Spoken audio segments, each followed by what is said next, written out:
اللہ تعالیٰ نے ہمیں بہت سارے احکامات دیے قرآن مجید میں،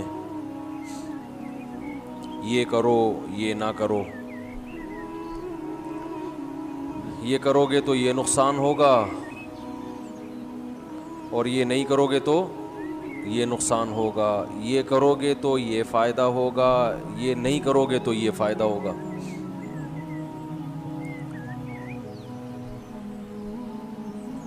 جب کوئی شخص آپ کو آرڈر دیتا ہے تو اس آرڈر کے دو طریقے ہوتے ہیں، یا تو وہ جلاد بن کے آپ کو کوئی حکم دیتا ہے کہ یہ کرو،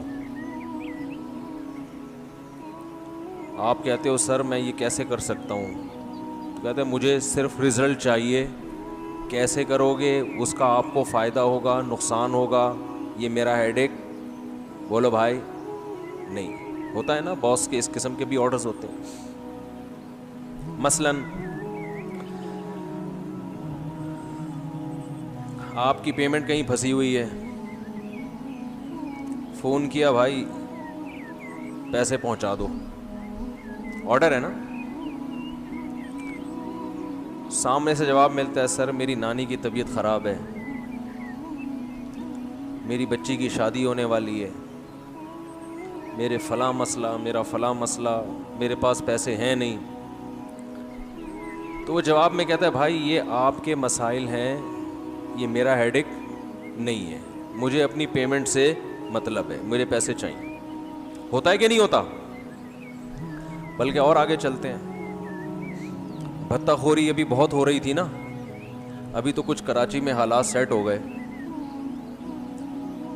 پرچی بھجوا دی جاتی تھی دکان میں، بھائی آپ کا بزنس 1 کروڑ روپے کا ہے تو 10 لاکھ روپے آپ خود پہنچا دیں تو زیادہ اچھا ہے، ہم لینے آئیں گے تو پیسوں کے ساتھ آپ کی کھال بھی لے کے جائیں گے۔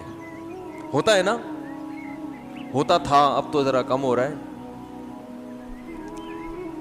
بھائی میرا یہ مسئلہ ہے، میرا یہ مسئلہ ہے، آپ میری ارننگ کو تو دیکھ رہے ہیں لیکن میرے یہ مسائل ہیں، تو دہشت گرد تو اس سے کوئی واسطہ نہیں ہوتا، وہ کہہ رہے بھائی یہ آپ کے مسائل ہیں، یہ اتنا بھتہ ہے، اگر آپ نے عزت کے ساتھ بزنس کرنا ہے، کاروبار کرنا ہے تو خود سے پہنچا دیں اور ہر مہینے کے باندھ دیں۔ تو آرڈر کا ایک اسٹائل یہ ہوتا ہے، کیا خیال ہے؟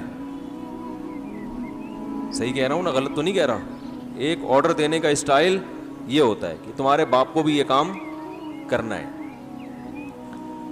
ایک اسٹائل ڈاکٹروں کا ہوتا ہے، طبیبوں کا ہوتا ہے،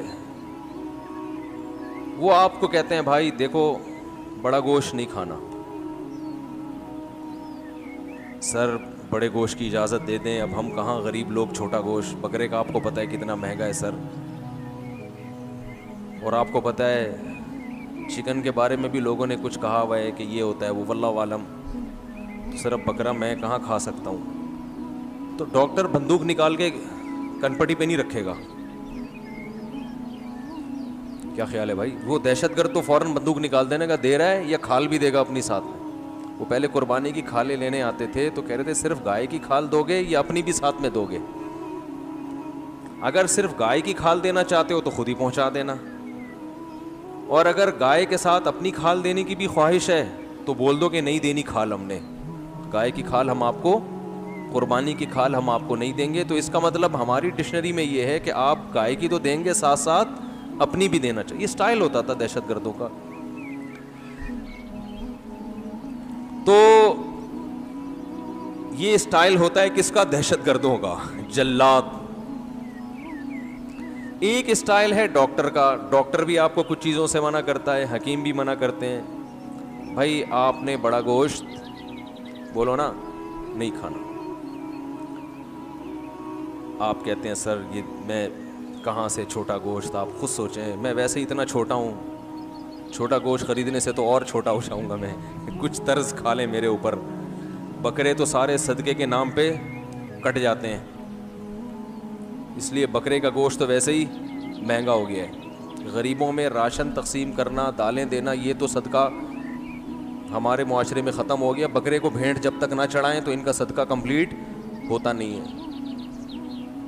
صدقے کے بکرے کے یہ ریٹ ہیں، نارمل بکرے کے یہ ریٹ ہیں. پھر وہ صدقے کا بکرا اتنا چھوٹا, اتنا مریل, وہ خود بیچارہ واجب التصدق ہوتا ہے کہ اس کے اوپر صدقہ کیا جائے.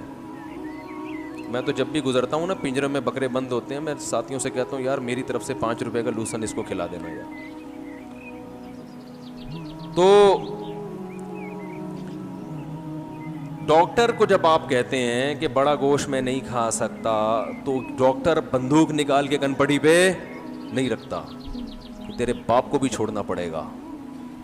ایسے کرتا ہے ڈاکٹر, آپ کا خیر خواہ ہے. آپ جب اسے کہتے ہیں کہ بھائی میں ڈاکٹر صاحب میرے لیے بڑا گوشت چھوڑنا بڑا مشکل ہے, میں دنیا چھوڑ دوں گا, بڑا گوشت نہیں چھوڑ سکتا, میں دنیا چھوڑنے کے لیے تیار ہوں, پٹھان ہوٹل کے پراٹھے چھوڑنے کے لیے تیار نہیں ہوں. صحیح ہے نا. لوگ کہتے ہیں کہ بھائی وہ گھی والے پراٹھے ہیں, ہم بھی کھاتے ہیں, اللہ تعالیٰ حفاظت رکھے. سر میں دنیا چھوڑنے کے لیے تیار ہوں, میں حلوہ پوری پوریوں کی دکان پہ دیکھو, پراٹھا پھر بھی اچھا ہوتا ہے اللہ کے بندو, یہ جو ربڑ کی پوریاں ہیں نا یہ تو بالکل ہی بیڑا غرق کر رہی ہیں. حلوہ پوری صبح, سب چیزیں گھی میں, پورے گھی کے ڈبے کھا رہے ہیں حلوہ پوری کے نام پہ. خیر کھائیں, اپنے خرچے پہ کھا رہے ہیں. لوگ پھر بولتے ہیں میڈیکل سائنس میں بہت ٹانگ اڑانے لگے مفتی صاحب. تو آپ ڈاکٹر کو کہتے ہیں کہ میں دنیا چھوڑ سکتا ہوں, میں بریانی نہیں چھوڑ سکتا, میں حلوہ پوری نہیں چھوڑ سکتا, میں گول گپے نہیں چھوڑ سکتا. ابھی کل میں گیا اپنے پرانے دوست احباب سے ملنے, تو ہمارے ایک ریلیٹیو تھے, گٹکے سے ان کا انتقال ہو گیا.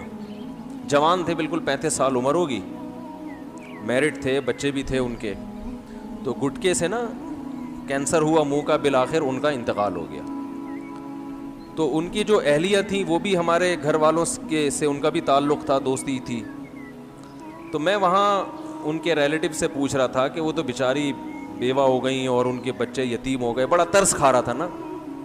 تو گٹکا کیسی خطرناک چیز ہے, یوں کہہ رہا تھا میں. تو انہوں نے کہا کہ ان کی جو بیوہ ہے نا, وہ میت پہ جب رو رہی تھی تو ان کے منہ میں بھی گٹکا تھا. کیا اسٹائل ہے بھائی. یعنی شوہر کا انتقال, میاں بیوی دونوں گٹکے کے عادی تھے. شوہر کی میت پڑی ہوئی ہے, بیوہ کو غم ہے, تو غم دور کرنے کے لیے استعمال کیا ہو رہا ہے, گٹکا. تسلیاں کہ اللہ تعالیٰ مغفرت فرمائے. ایک تو یہ تسلی ہوتی ہے نا, اللہ مغفرت فرمائے, بھائی سب کا ایک دن متعین ہے, موت تو برحق ہے, اور ابھی آپ ان سے جدا ہو گئی, یہ ہمیشہ کے لیے جدائی نہیں ہے, برزخ میں انشاءاللہ ملاقات ہو جائے گی. ان چیزوں سے اب تسلی لواحقین کو نہیں ہوتی. لواحقین کا غم اس قسم کے جملوں سے ہلکا. بولو نا, جملہ کمپلیٹ کرو بھائی. انا للہ و انا الیہ راجعون, دعا ان کو پڑھ کے سنائی جائے کہ بھئی ہم اللہ ہی کے لیے, ہم نے اللہ ہی کی طرف لوٹ کر جانا. یہ پہلے چلے گئے, آپ اس کے بعد آئیں گی. یہی جب بیوہ کوئی عورت ہو جاتی ہے یہی تسلی دی جاتی ہے نا. بھائی کہتے ہیں ہم ہیں نا, تمہارا میاں مر گیا تو ہم بھائی ہیں, ہم تمہیں سپورٹ کریں گے. محلے والے کہتے ہیں بھائی ہم ہیں, اپنے بچوں کا یتیم بچے اب ہمارے ہی بچے ہیں. ان چیزوں سے اب تسلی نہیں ہو رہی. تسلی ہو کس سے رہی ہے بھائی, گٹکا کھائیں گے تو دماغ کیا ہوگا, ریلیکس ہو. تو میں یہ کل کا واقعہ, یہ نہیں واقعہ تو پرانا ہے لیکن کل پتہ مجھے کل چلا ہے کہ انا للہ ہو گیا میاں کا, اور ہوا کس سے ہے, گٹکے سے. اور بیوہ خاتون, وہاں خواتین گواہی دے رہی ہیں کہ جب یہ میت پہ رو رہی تھی تو ان کے منہ میں بھی کیا تھا, گٹکا تھا. تو یہ عبرت ہے بھائی. یہ تو وہی میں کہہ رہا ہوں کہ لوگ کہتے ہیں بھائی دنیا چھوڑ دیں گے, حلوہ پوری نہیں چھوڑیں گے, گٹکے نہیں چھوڑیں گے. کئی کیسز آ چکے ہیں. خیر, تو ڈاکٹر کا جو اسٹائل ہوتا ہے, اب وہ یہ نہیں ہوتا کہ بندوق نکال لے تو کیوں نہیں چھوڑے گا, تو کیسے نہیں حلوہ پوری چھوڑے گا. ڈاکٹر آپ کو موٹیویٹ کرے گا کہ دیکھو یہ تم کہہ رہے ہو نا کہ کھا کے مر جانا یہ بہتر ہے بھوکا رہ کے زندہ رہنے سے, یہ سب ڈائلاگ ہیں. گٹکے والے کو ڈاکٹر سمجھائے گا, دیکھو جب کینسر ہوگا نا تمہیں تو چیخو گے, چلاؤ گے, پھر یہ نہیں کہو گے چلو مر گئے تو کیا ہوا, پھر کہو گے یار یہ میں کیوں مر رہا ہوں, ابھی ساری دنیا زندہ اچھلتی کودتی گھوم رہی ہے, میں نہ کچھ کھا سکتا ہوں, میرا جبڑا کاٹ دیا ڈاکٹر, بڑی اذیت والی زندگی گزرے گی. تو ڈاکٹر اس طرح سے آپ کو موٹیویٹ کرے گا کہ نہیں کرے گا؟ کیونکہ وہ آپ کا خیر خواہ ہے, بے شک تھوڑی دیر کے لیے ہو, فیس دے رہے ہیں, لیکن اس وقت وہ بہرحال یہ شو کرے گا کہ میں آپ کا خیر خواہ ہوں, میں آپ کی بھلائی چاہتا ہوں, اگر وہ صحیح ڈاکٹر ہوگا.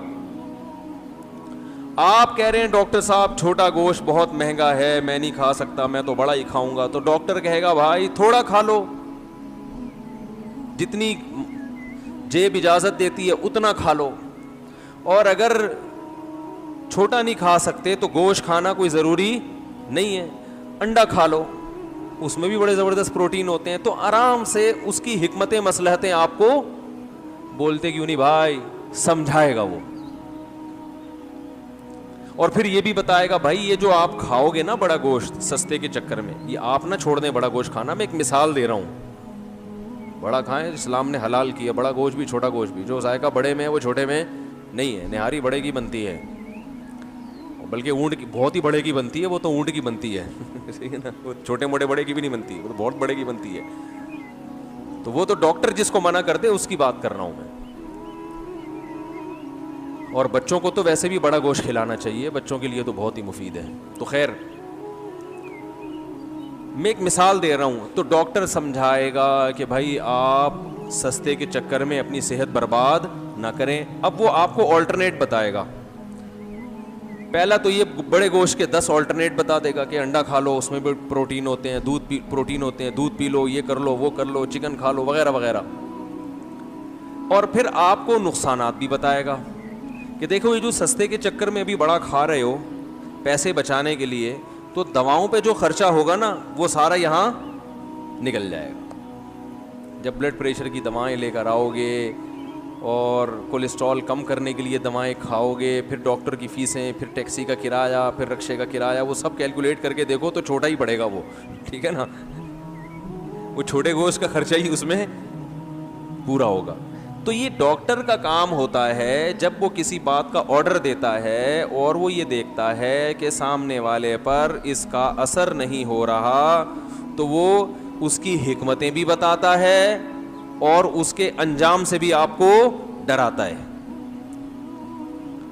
قرآن مجید میں اللہ نے ہمیں جو احکامات دیے ہیں ان احکامات کا انداز دہشت گرد والا نہیں ہے, ان کا انداز وہ ہے جو ایک طبیب کا اور ایک خیرخواہ کا انداز ہوتا ہے. سمجھ رہے ہیں کہ نہیں سمجھ رہے ہیں؟ اب مصیبت یہ ہے کہ لوگ ڈاکٹروں کی رپورٹس کو تو بہت شوق سے پڑھتے ہیں, سنتے ہیں, ڈاکٹروں کے احکام کو, سیاستدانوں کے احکام کو, ماہرین معیشت کی آرا کو تو سنتے ہیں, اللہ کے آرڈرز کو سننے کے لیے تیار نہیں ہے. ڈاکٹر کی جو کے آرڈرز ہوتے ہیں, حکیموں کے آرڈرز, ان کا ہماری ظاہری باڈی سے تعلق ہوتا ہے. اللہ تعالیٰ کے جو احکام ہیں ان کا ہماری روحانی باڈی سے تعلق ہوتا ہے. معاشرے میں ایک اچھا انسان بنانے کے لیے جو احکامات ضروری ہیں وہ احکامات اللہ نے ہمیں دیے ہوتے ہیں, اور وہ قرآن کے علاوہ کوئی اور نہیں دیتا.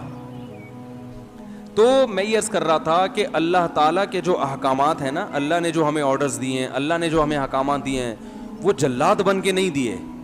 ہر حکم میں اللہ بسا اوقات حکمتیں بیان کرتے ہیں. جو میں نے آیت پڑھی, فرمایا کہ اللہ پہ اعتماد کرو, توکل کرو, اس کا فائدہ یہ ہوگا اللہ تمہیں کافی ہو جائے گا. وَيَرْزُقْهُ مِنْ حَيْثُ لَا يَحْتَسِبُ, تمہیں ایسی جگہ سے روزی دے گا جہاں سے تمہارا گمان نہیں ہوگا. تو یہ اللہ آرڈر بھی دیتا ہے, ساتھ ساتھ اس کے فائدے اور حکمتیں بھی بیان کر رہا ہے.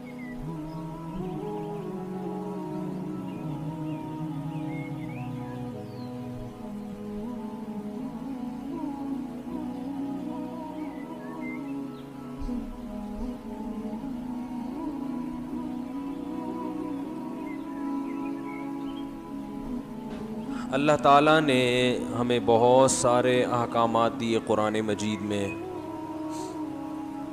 یہ کرو یہ نہ کرو, یہ کرو گے تو یہ نقصان ہوگا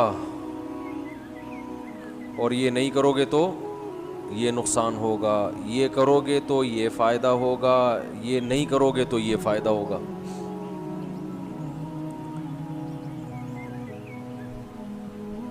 جب کوئی شخص آپ کو آرڈر دیتا ہے تو اس آرڈر کے دو طریقے ہوتے ہیں. یا تو وہ جلاد بن کے آپ کو کوئی حکم دیتا ہے کہ یہ کرو, آپ کہتے ہو سر میں یہ کیسے کر سکتا ہوں, کہتے ہیں مجھے صرف رزلٹ چاہیے, کیسے کرو گے, اس کا آپ کو فائدہ ہوگا نقصان ہوگا, یہ میرا ہیڈ ایک. بولو بھائی نہیں ہوتا ہے نا, باس کے اس قسم کے بھی آرڈرز ہوتے ہیں. مثلاً آپ کی پیمنٹ کہیں پھنسی ہوئی ہے, فون کیا بھائی پیسے پہنچا دو, آرڈر ہے نا. سامنے سے جواب ملتا ہے سر میری نانی کی طبیعت خراب ہے, میری بچی کی شادی ہونے والی ہے, میرے فلاں مسئلہ, میرا فلاں مسئلہ, میرے پاس پیسے ہیں نہیں. تو وہ جواب میں کہتا ہے بھائی یہ آپ کے مسائل ہیں, یہ میرا ہیڈ ایک نہیں ہے, مجھے اپنی پیمنٹ سے مطلب ہے, مجھے پیسے چاہیے. ہوتا ہے کہ نہیں ہوتا؟ بلکہ اور آگے چلتے ہیں, بھتہ خوری ابھی بہت ہو رہی تھی نا, ابھی تو کچھ کراچی میں حالات سیٹ ہو گئے. پرچی بھجوا دی جاتی تھی دکان میں, بھائی آپ کا بزنس 1 کروڑ روپے کا ہے تو 10 لاکھ روپے آپ خود پہنچا دیں تو زیادہ اچھا ہے, ہم لینے آئیں گے تو پیسوں کے ساتھ آپ کی کھال بھی لے کے جائیں گے. ہوتا ہے نا, ہوتا تھا, اب تو ذرا کم ہو رہا ہے. بھائی میرا یہ مسئلہ ہے, میرا یہ مسئلہ ہے, آپ میری ارننگ کو تو دیکھ رہے ہیں لیکن میرے یہ مسائل ہیں, تو دہشت گرد تو اس سے کوئی واسطہ نہیں ہوتا. وہ کہہ رہے بھائی یہ آپ کے مسائل ہیں, یہ اتنا بھتہ ہے, اگر آپ نے عزت کے ساتھ بزنس کرنا ہے, کاروبار کرنا ہے تو خود سے پہنچا دیں اور ہر مہینے کے باندھ دیں. آرڈر کا ایک اسٹائل یہ ہوتا ہے, کیا خیال ہے؟ صحیح کہہ رہا ہوں نا, غلط تو نہیں کہہ رہا؟ ایک آرڈر دینے کا اسٹائل یہ ہوتا ہے کہ تمہارے باپ کو بھی یہ کام کرنا ہے. ایک اسٹائل ڈاکٹروں کا ہوتا ہے, طبیبوں کا ہوتا ہے. وہ آپ کو کہتے ہیں بھائی دیکھو بڑا گوشت نہیں کھانا, سر بڑے گوشت کی اجازت دے دیں, اب ہم کہاں غریب لوگ چھوٹا گوشت, بکرے کا آپ کو پتہ ہے کتنا مہنگا ہے سر, اور آپ کو پتہ ہے چکن کے بارے میں بھی لوگوں نے کچھ کہا ہوا ہے کہ یہ ہوتا ہے, وہ واللہ عالم, تو سر اب بکرا میں کہاں کھا سکتا ہوں. تو ڈاکٹر بندوق نکال کے کنپٹی پہ نہیں رکھے گا. کیا خیال ہے بھائی؟ وہ دہشت گرد تو فوراً بندوق نکال دینے کا, دے رہا ہے یا کھال بھی دے گا اپنی ساتھ. وہ پہلے قربانی کی کھالیں لینے آتے تھے تو کہہ رہے تھے صرف گائے کی کھال دو گے یا اپنی بھی ساتھ میں دو گے؟ اگر صرف گائے کی کھال دینا چاہتے ہو تو خود ہی پہنچا دینا, اور اگر گائے کے ساتھ اپنی کھال دینے کی بھی خواہش ہے تو بول دو کہ نہیں دینی کھال, ہم نے گائے کی کھال ہم آپ کو, قربانی کی کھال ہم آپ کو نہیں دیں گے. تو اس کا مطلب ہماری ڈکشنری میں یہ ہے کہ آپ گائے کی تو دیں گے, ساتھ ساتھ اپنی بھی دینا چاہیے. یہ اسٹائل ہوتا تھا دہشت گردوں کا. تو یہ اسٹائل ہوتا ہے کس کا؟ دہشت گردوں کا, جلاد. ایک اسٹائل ہے ڈاکٹر کا. ڈاکٹر بھی آپ کو کچھ چیزوں سے منع کرتا ہے, حکیم بھی منع کرتے ہیں, بھائی آپ نے بڑا گوشت بولو نا نہیں کھانا. آپ کہتے ہیں سر یہ میں کہاں سے چھوٹا گوشت, آپ خود سوچیں, میں ویسے ہی اتنا چھوٹا ہوں, چھوٹا گوشت خریدنے سے تو اور چھوٹا ہو جاؤں گا میں, کچھ طرز کھا لیں میرے اوپر. بکرے تو سارے صدقے کے نام پہ کٹ جاتے ہیں, اس لیے بکرے کا گوشت تو ویسے ہی مہنگا ہو گیا ہے. غریبوں میں راشن تقسیم کرنا, دالیں دینا, یہ تو صدقہ ہمارے معاشرے میں ختم ہو گیا. بکرے کو بھینٹ جب تک نہ چڑھائیں تو ان کا صدقہ کمپلیٹ ہوتا نہیں ہے. صدقے کے بکرے کے یہ ریٹ ہیں, نارمل بکرے کے یہ ریٹ ہیں. پھر وہ صدقے کا بکرا اتنا چھوٹا, اتنا مریل, وہ خود بیچارہ واجب التصدق ہوتا ہے کہ اس کے اوپر صدقہ کیا جائے. میں تو جب بھی گزرتا ہوں نا, پنجرے میں بکرے بند ہوتے ہیں, میں ساتھیوں سے کہتا ہوں یار میری طرف سے 5 روپے کا لوسن اس کو کھلا دینا یار. تو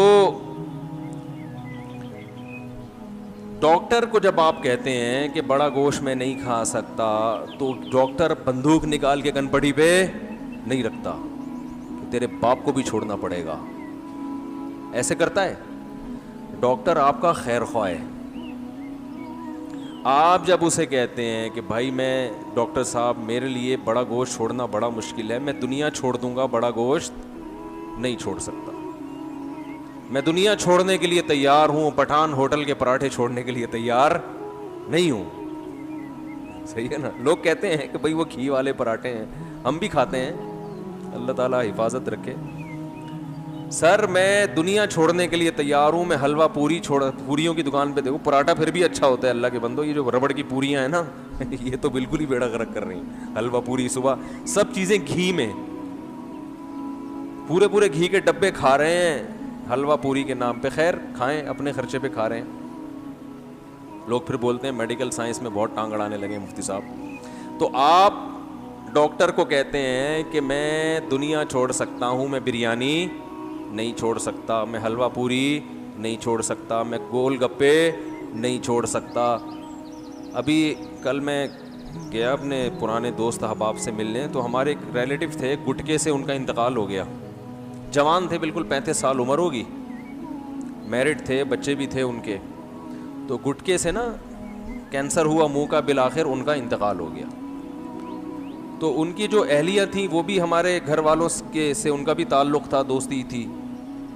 تو میں وہاں ان کے ریلیٹیو سے پوچھ رہا تھا کہ وہ تو بیچاری بیوہ ہو گئیں اور ان کے بچے یتیم ہو گئے, بڑا ترس کھا رہا تھا نا. تو گٹکا کیسی خطرناک چیز ہے, یوں کہہ رہا تھا میں. تو انہوں نے کہا کہ ان کی جو بیوہ ہے نا, وہ میت پہ جب رو رہی تھی تو ان کے منہ میں بھی گٹکا تھا. کیا اسٹائل ہے بھائی. یعنی شوہر کا انتقال, میاں بیوی دونوں گٹکے کے عادی تھے. شوہر کی میت پڑی ہوئی ہے, بیوہ کو غم ہے, تو غم دور کرنے کے لیے استعمال کیا ہو رہا ہے؟ گٹکا. تسلیاں کہ اللہ تعالیٰ مغفرت فرمائے, ایک تو یہ تسلی ہوتی ہے نا, اللہ مغفرت فرمائے, بھائی سب کا ایک دن متعین ہے, موت تو برحق ہے, اور ابھی آپ ان سے جدا ہو گئی, یہ ہمیشہ کے لیے جدائی نہیں ہے, برزخ میں انشاءاللہ ملاقات ہو جائے گی. ان چیزوں سے اب تسلی لواحقین کو نہیں ہوتی. لواحقین کا غم اس قسم کے جملوں سے ہلکا. بولو نا, جملہ کمپلیٹ کرو بھائی. انا للہ و انا الیہ راجعون, دعا ان کو پڑھ کے سنائی جائے کہ بھئی ہم اللہ ہی کے لیے, ہم نے اللہ ہی کی طرف لوٹ کر جانا. یہ پہلے چلے گئے, آپ اس کے بعد آئیں گی. یہی جب بیوہ کوئی عورت ہو جاتی ہے یہی تسلی دی جاتی ہے نا. بھائی کہتے ہیں ہم ہیں نا, ہم ہیں نا, تمہارا میاں مر گیا تو ہم بھائی ہیں, ہم تمہیں سپورٹ کریں گے. محلے والے کہتے ہیں بھائی ہم ہیں, اپنے بچوں کا یتیم بچے اب ہمارے ہی بچے ہیں. ان چیزوں سے اب تسلی نہیں ہو رہی. تسلی ہو کس سے رہی ہے؟ بھائی گٹکا کھائیں گے تو دماغ کیا ہوگا؟ ریلیکس ہوگا. تو میں یہ کل کا واقعہ, یہ نہیں واقعہ تو پرانا ہے لیکن کل پتہ مجھے کل چلا ہے کہ انا للہ ہو گیا میاں کا, اور ہوا کس سے؟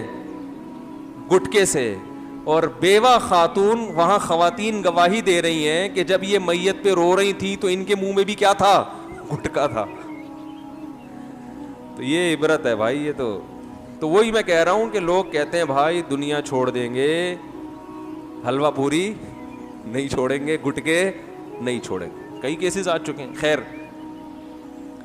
تو ڈاکٹر کا جو اسٹائل ہوتا ہے, اب وہ یہ نہیں ہوتا کہ بندوق نکال لے کہ تو کیوں نہیں چھوڑے گا, تو کیسے نہیں حلوہ پوری چھوڑے گا.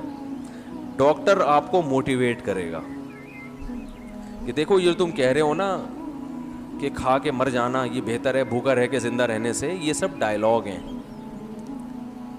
گٹکے والے کو ڈاکٹر سمجھائے گا, دیکھو جب کینسر ہوگا نا تمہیں تو چیخو گے, چلاؤ گے, پھر یہ نہیں کہو گے چلو مر گئے تو کیا ہوا, پھر کہو گے یار یہ میں کیوں مر رہا ہوں, ابھی ساری دنیا زندہ اچھلتی کودتی گھوم رہی ہے, میں نہ کچھ کھا سکتا ہوں, میرا جبڑا کاٹ دیا ڈاکٹر, بڑی اذیت والی زندگی گزرے گی. تو ڈاکٹر اس طرح سے آپ کو موٹیویٹ کرے گا کہ نہیں کرے گا, کیونکہ وہ آپ کا خیر خواہ ہے. بے شک تھوڑی دیر کے لیے ہو, فیس دے رہے ہیں, لیکن اس وقت وہ بہرحال یہ شو کرے گا کہ میں آپ کا خیر خواہ ہوں, میں آپ کی بھلائی چاہتا ہوں, اگر وہ صحیح ڈاکٹر ہوگا. آپ کہہ رہے ہیں ڈاکٹر صاحب چھوٹا گوشت بہت مہنگا ہے, میں نہیں کھا سکتا, میں تو بڑا ہی کھاؤں گا. تو ڈاکٹر کہے گا بھائی تھوڑا کھا لو, جتنی جیب اجازت دیتی ہے اتنا کھا لو. اور اگر چھوٹا نہیں کھا سکتے تو گوشت کھانا کوئی ضروری نہیں ہے, انڈا کھا لو, اس میں بھی بڑے زبردست پروٹین ہوتے ہیں. تو آرام سے اس کی حکمتیں مصلحتیں آپ کو بولتے کیوں نہیں بھائی, سمجھائے گا وہ. اور پھر یہ بھی بتائے گا بھائی یہ جو آپ کھاؤ گے نا بڑا گوشت سستے کے چکر میں, یہ آپ نہ چھوڑ دیں بڑا گوشت کھانا. میں ایک مثال دے رہا ہوں, بڑا کھائیں, اسلام نے حلال کیا بڑا گوشت بھی چھوٹا گوشت بھی. جو ذائقہ بڑے میں ہے وہ چھوٹے میں نہیں ہے. نہاری بڑے کی بنتی ہے, بلکہ اونٹ کی بہت ہی بڑے کی بنتی ہے, وہ تو اونٹ کی بنتی ہے نا, وہ چھوٹے موٹے بڑے کی بھی نہیں بنتی, وہ تو بہت بڑے کی بنتی ہے. تو وہ تو ڈاکٹر جس کو منع کرتے اس کی بات کر رہا ہوں میں. اور بچوں کو تو ویسے بھی بڑا گوشت کھلانا چاہیے, بچوں کے لیے تو بہت ہی مفید ہے. تو خیر میں ایک مثال دے رہا ہوں. تو ڈاکٹر سمجھائے گا کہ بھائی آپ سستے کے چکر میں اپنی صحت برباد نہ کریں. اب وہ آپ کو آلٹرنیٹ بتائے گا.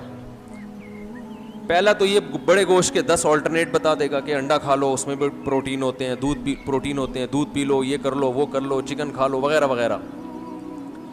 اور پھر آپ کو نقصانات بھی بتائے گا کہ دیکھو یہ جو سستے کے چکر میں ابھی بڑا کھا رہے ہو پیسے بچانے کے لیے, تو دواؤں پہ جو خرچہ ہوگا نا وہ سارا یہاں نکل جائے گا. جب بلڈ پریشر کی دوائیں لے کر آؤ گے اور کولیسٹرول کم کرنے کے لیے دوائیں کھاؤ گے, پھر ڈاکٹر کی فیسیں, پھر ٹیکسی کا کرایہ, پھر رکشے کا کرایہ, وہ سب کیلکولیٹ کر کے دیکھو تو چھوٹا ہی پڑے گا وہ, ٹھیک ہے نا.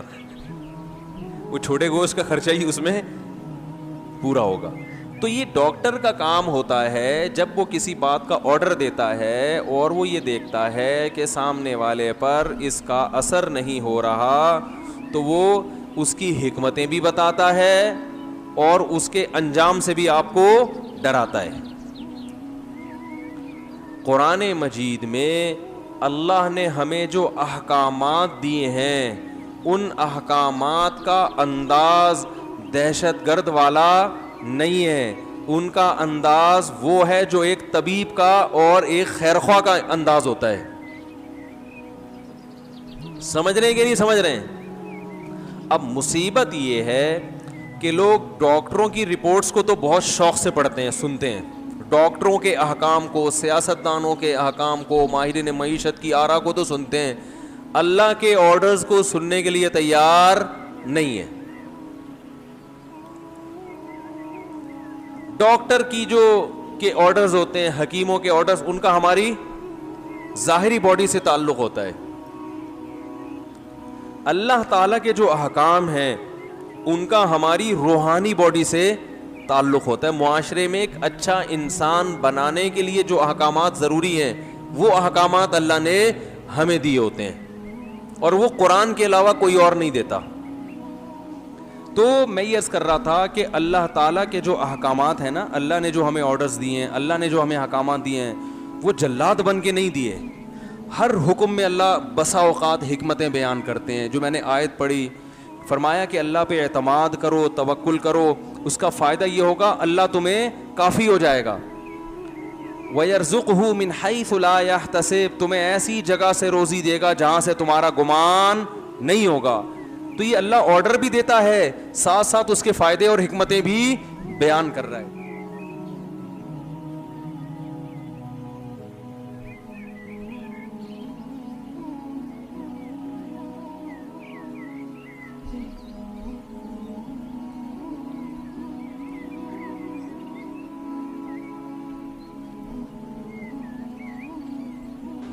اللہ تعالیٰ نے ہمیں بہت سارے احکامات دیے قرآن مجید میں,